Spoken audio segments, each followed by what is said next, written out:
বিশেষ বিষয়ৰ ওপৰত আপোনালোকক জনাবৰ কাৰণে আমি এই সংবাদমেলখন আয়োজন কৰিছিলোঁ। আমি যেতিয়া সৰুপথাৰ সমষ্টি বিশেষকৈ দয়াং নাম্বৰ আদি ৰিজাৰ্ভত আমি এভিকশ্যন কৰিছিলোঁ আৰু লগতে গোৱালপাৰা আৰু নগাঁও জিলাৰ যমুনা বৰপানী লুটুমাৰী এই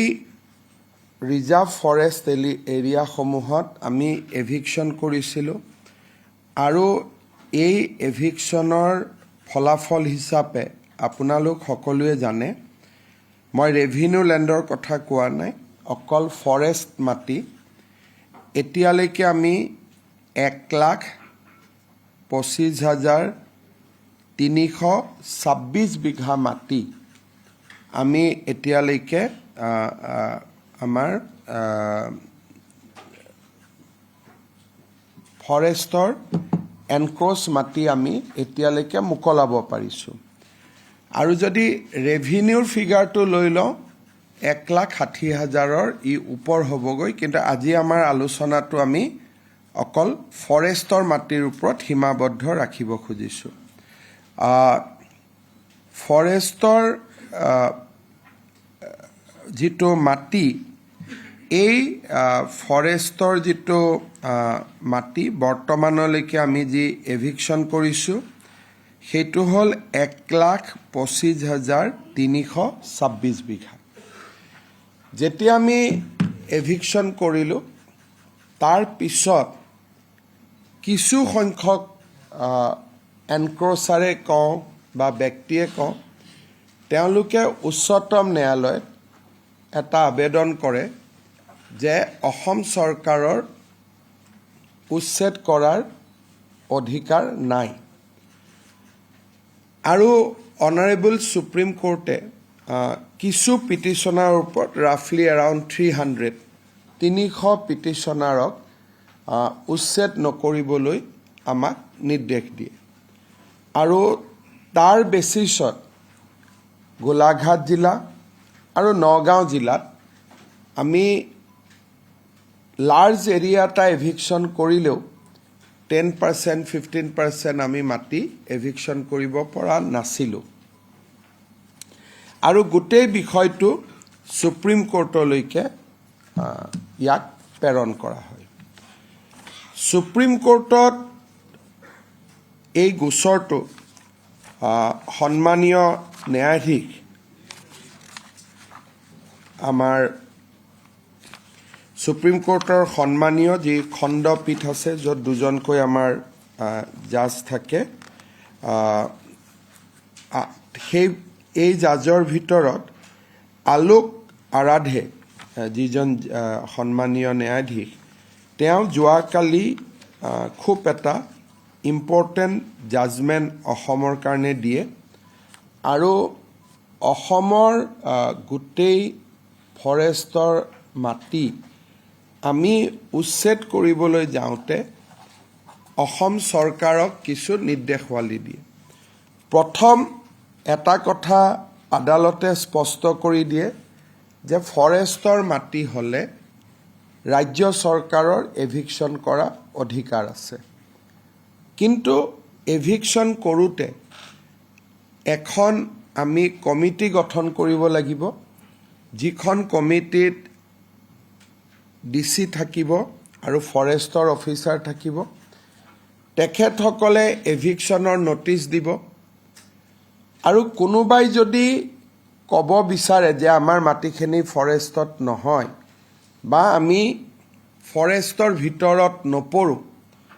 তেওঁলোকৰ ওজৰ আপত্তি এই কমিটিখনে শুনি এটা স্পিকিং অৰ্ডাৰ দিব।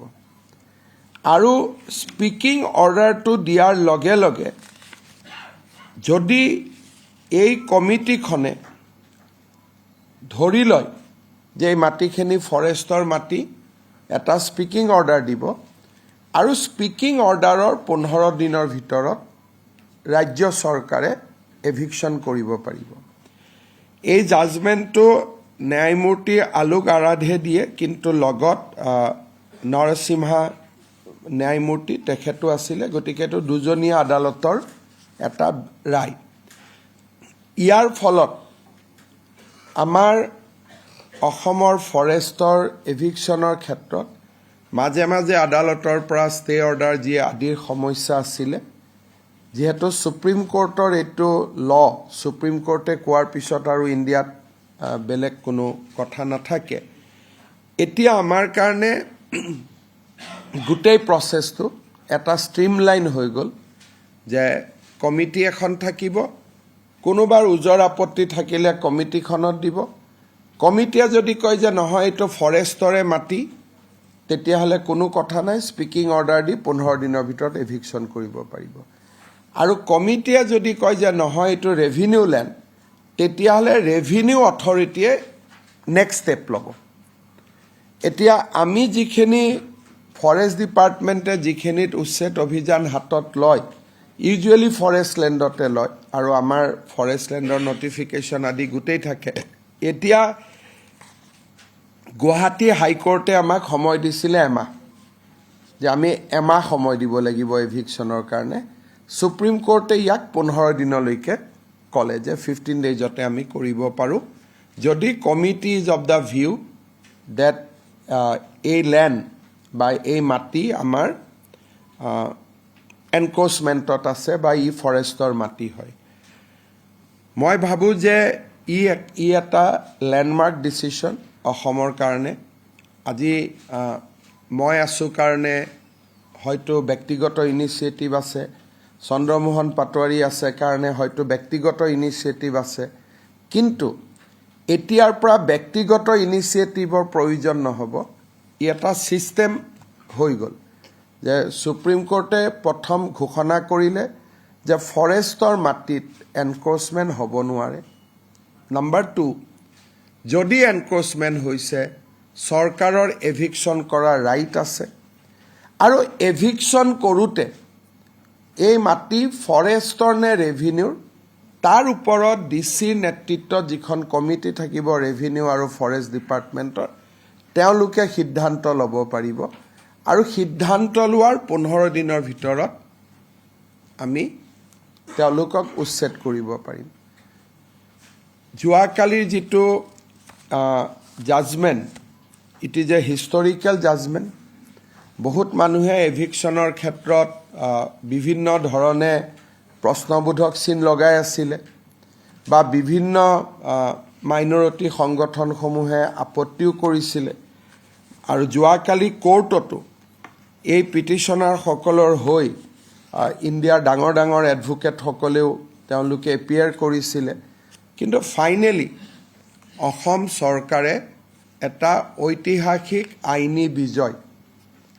লাভ কৰিবলৈ সক্ষম হয় যে ফৰেষ্টৰ মাটিত এভিকশ্যন কৰাৰ গভৰ্ণমেণ্ট হেজ ফুল ৰাইটছ খালি যেতিয়া কোনোবাই কয় আনকি সুপ্ৰিম কোৰ্টে ইমানলৈকে কৈছে যে ফৰেষ্টখন যদি এটা পঞ্চায়তৰ ভিতৰতো আহে সেইটো কোনো এক্সকিউজ হ'ব নোৱাৰে কোৰ্টত এটা এপিল কৰিছিল যে আমাৰ ফৰেষ্টখন গাঁও পঞ্চায়তৰ অধীনত পৰে গতিকে আমাক এভিকশ্যন কৰিব নালাগে সুপ্ৰিম কোৰ্টে ক্লিয়াৰলি ক'লে যে গাঁও পঞ্চায়তত থাকক বা গাঁও পঞ্চায়তত নাথাকক once it is establish that it is a forest land people can be evicted আপোনালোকক আমি জাজমেণ্টৰ কপিটো দি দিম এইটো এটা অসম চৰকাৰৰ ঐতিহাসিক বিজয় আৰু আমাৰ ৰাজ্য চৰকাৰৰ হৈ সলিচিটৰ জেনেৰেল তুষাৰ মেহতাই অসম গভৰ্ণমেণ্টক প্ৰতিনিধিত্ব কৰিছিল আজি গধূলি আমি কমিটি এখন নটিফাই কৰিম য'ত ডিচি চেয়াৰমেন হ'ব ডিএফঅ মেম্বাৰ ছেক্ৰেটাৰী হ'ব এডিচি ৰেভিনিউ মেম্বাৰ হ'ব আৰু কনচাৰ্ণ ৰেঞ্জ অফিচাৰ আৰু চাৰ্কুল অফিচাৰ মেম্বাৰ হ'ব এখেতসকলে মাত্ৰ এটাই কথা চাব লাগিব যে মাটিটো ফৰেষ্টৰ নে ৰেভিনিউ যদি ৰেভিনিউ হয় মেটাৰটো ডিচিৰ তাত যাব যদি ফৰেষ্টৰ হয় 15 দিনৰ নটিচ দি আমি এভিকশ্যন কৰিব পাৰিম আজি সুপ্ৰিম কোৰ্টে দিয়া নিৰ্দেশৰ ওপৰত আজি গধূলিলৈ আমাৰ কমিটি টাৰ্মছ অফ ৰেফাৰেন্স আদিও আমাৰ ফুলফিল আমি দি দিম টোটেল 6টা কেছ আছিলে আৰু আটাইবোৰ কেছ যিমান এভিকশ্যন ৰিলেটেড কেছ সুপ্ৰিম কোৰ্টত আছিলে গোটেইবোৰ সুপ্ৰিম কোৰ্টে ডিছপ'জ কৰি দিছে চ' আমাৰ এতিয়া forest department they are free from legal battles এতিয়া সুপ্ৰিম কোৰ্টত আৰু কোনো আমাৰ গোচৰ নাই অবভিয়াছলি সুপ্ৰিম কোৰ্টৰ জাজমেণ্টৰ পিছত গুৱাহাটী হাইকোৰ্টতো যি কেছ আছে সেইখিনিও এইটোৱে ফ'ল' কৰিব গতিকে এইটো মই আমাৰ ফৰেষ্ট ডিপাৰ্টমেণ্ট আৰু আমাৰ লিগেল টিমক মই অভিনন্দন জনাম যে অসমৰ ৰাইজৰ কাৰণে এটা ঐতিহাসিক বিজয় আমি যোৱাকালি লাভ কৰিলোঁ ইয়াৰ ফলত এতিয়া আমি খুব ধুনীয়াকৈ কাজিৰঙা মানস পবিতৰাকে ধৰি অসমৰ যিমান ফৰেষ্ট ৰিজাৰ্ভ আছে তাক আমি ৰক্ষণাবেক্ষণ কৰিবলৈ সক্ষম হ'ম দ্বিতীয়তে অসম চৰকাৰে এটা সিদ্ধান্ত লৈছে যে আমাৰ হাতত যিমান ফৰেষ্ট লেণ্ড আমি এভিক কৰিম তাতে আকৌ আমি ফৰেষ্ট ৰেষ্ট'ৰ কৰিম ইতিমধ্যে আমাৰ সেই প্ৰগ্ৰেমটোৱে বহুত কামত দিছে বহুত জংগল বা বহুত ফৰেষ্ট এতিয়া ৰেষ্ট'ৰ হৈছে আৰু আমাৰ আটাইতকৈ ডাঙৰ সফলতা হৈছিলে যে ওৰাং আৰু কাজিৰঙাৰ মাজত আমি এটা সম্বন্ধ স্থাপন কৰিব পাৰিছোঁ যিটো ট্ৰেডিশ্যনেল টাইগাৰ ৰোড আছিলে যিটো হাতৰ পৰা ওলাই গৈছিলে সমান্তৰালভাৱে এই জাজমেণ্টটো পোৱাৰ লগে লগে সমান্তৰালভাৱে খিলঞ্জীয়া ভূমিপুত্ৰসকলে যিটো ফৰেষ্ট ৰাইটছ পাব পাৰে তাকো আমি সোনকালে দিয়াৰ ব্যৱস্থা কৰিম আইনত আছে 2005 চনৰ যিটো আইন আছে সেই আইনত খিলঞ্জীয়া ভূমিপুত্ৰসকলক ফৰেষ্ট ৰিজাৰ্ভ হ'লেও ভূমিৰ পট্টা দিয়াৰ অসম চৰকাৰৰ অধিকাৰ আছে আমি এই জাজমেণ্টটো ল'লোঁ কিন্তু সমান্তৰালভাৱে আমি ফৰেষ্টত খিলঞ্জীয়া ভূমিপুত্ৰসকলকো যিটো পট্টা দিয়াৰ কাম সেইটোও আমি পেৰেলেলি আৰম্ভ কৰিম যাতে আমাৰ যিটো এভিকশ্যন ড্ৰাইভ এই এভিকশ্যন ড্ৰাইভটোৱে যাতে খিলঞ্জীয়া লোকসকলৰ মাজত কোনো আতংকৰ সৃষ্টি নকৰে নহ'লে কেতিয়াবা আমিয়ে নিউজ কৰি দিওঁ যে গুৱাহাটীৰ ফৰেষ্ট এভিকশ্যন হ'ব অমুক হ'ব সোণাই ৰূপাইত হ'ব অমুক হ'ব খিলঞ্জীয়া ভূমিপুত্ৰসকলে ফৰেষ্টত পাট্টা নহয় ফৰেষ্ট পাট্টা বুলি কোৱা হয় ফৰেষ্ট পাট্টা পোৱাৰ অধিকাৰ আছে গতিকে এভিকশ্যনৰ সমান্তৰালভাৱে আমি খিলঞ্জীয়া ভূমিপুত্ৰসকলক মাটিৰ পট্টা দিয়া কামটো মাটিৰ পট্টা বুলি ক'লে শব্দটো ভুল হ'ব ফৰেষ্ট ৰাইটছ দিয়া কামটো আমি এক্সপিডাইট কৰিম যাতে ওৱান্স ফৰ অল আমাৰ এই গোটেই কনফ্লিক্টবিলাক নোহোৱা হৈ যায় আৰু এটা আমি বেলেন্সিং চিটুৱেশ্যনত আহিব পাৰোঁ দ্বিতীয়তে মই এটা সৰু এইটো এটা ভাল খবৰ আপোনালোকক দিব খুজিছোঁ এইটোৰ লগে লগে আমাৰ 2025 আৰু 26 চনত যিটো বাগিচাৰ যিটো প্ৰডাকশ্যন পিৰিয়ড সেই প্ৰডাকশ্যন পিৰিয়ডটো ইতিমধ্যে সমাপ্ত হৈছে তাৰমানে now we have solid figure on the performance of Assam T industry during last year আপোনালোকে জানি খুব ভাল পাব যে অসমত পৰা এইবাৰ টি এক্সপৰ্ট বাহিৰলৈকে ৰপ্তানি 40 মিলিয়ন কেজি বাঢ়িছে 40 মিলিয়ন কেজি মানে কিমান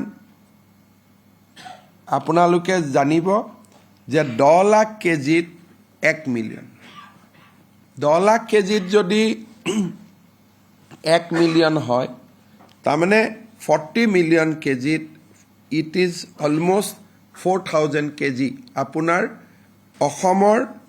টি গাৰ্ডেনত বা আমাৰ মানুহৰ পৰা যি আমাৰ টি গাৰ্ডেনৰ পৰা প্ৰথমবাৰ আমি ষ্ট্ৰং এক্সপৰ্ট দেখিছোঁ আফটাৰ 25 ইয়াৰ্ছ প্ৰথমবাৰ আমি এটা টাৰ্ণ এৰাউণ্ড দেখিছোঁ টি ইণ্ডাষ্ট্ৰীত যে এইবাৰ উই হেভ এক্সপৰ্টেড 40 মিলিয়ন কেজি মোৰ আৰু সাউথ ইণ্ডিয়াত ডাউন হৈছে বাই 10 মিলিয়ন কেজি সাউথ ইণ্ডিয়াত 10 মিলিয়ন কেজি ডাউন হৈছে অসমৰ টি এক্সপৰ্ট 40 মিলিয়ন কেজি বাঢ়িছে এই বছৰ অসমত টিৰ প্ৰডাকশ্যন 50 মিলিয়ন কেজি ইম্প্ৰুভ হৈছে আৰু তাৰ 40 মিলিয়ন কেজি এক্সপৰ্ট হৈছে 10 মিলিয়ন কেজি আমাৰ ডমেষ্টিক কনজাম্পশ্যন হৈছে আৰু এই যিটো টিৰ প্ৰডাকশ্যন বাঢ়িছে তাৰ 50% অৰ্থডক্স টি আপোনালোকে জানিছিলে যে অসম চৰকাৰে প্ৰতি কেজি অৰ্থডক্স চাহত আমি 10 টকাকৈ এটা সাবসিডি দিছিলোঁ ই অসমৰ টি গাৰ্ডেনক চিটিচিৰ পৰা অৰ্থডক্সলৈকে কনভাৰ্ট কৰিবৰ কাৰণে ইনস্পায়াৰ কৰি আছে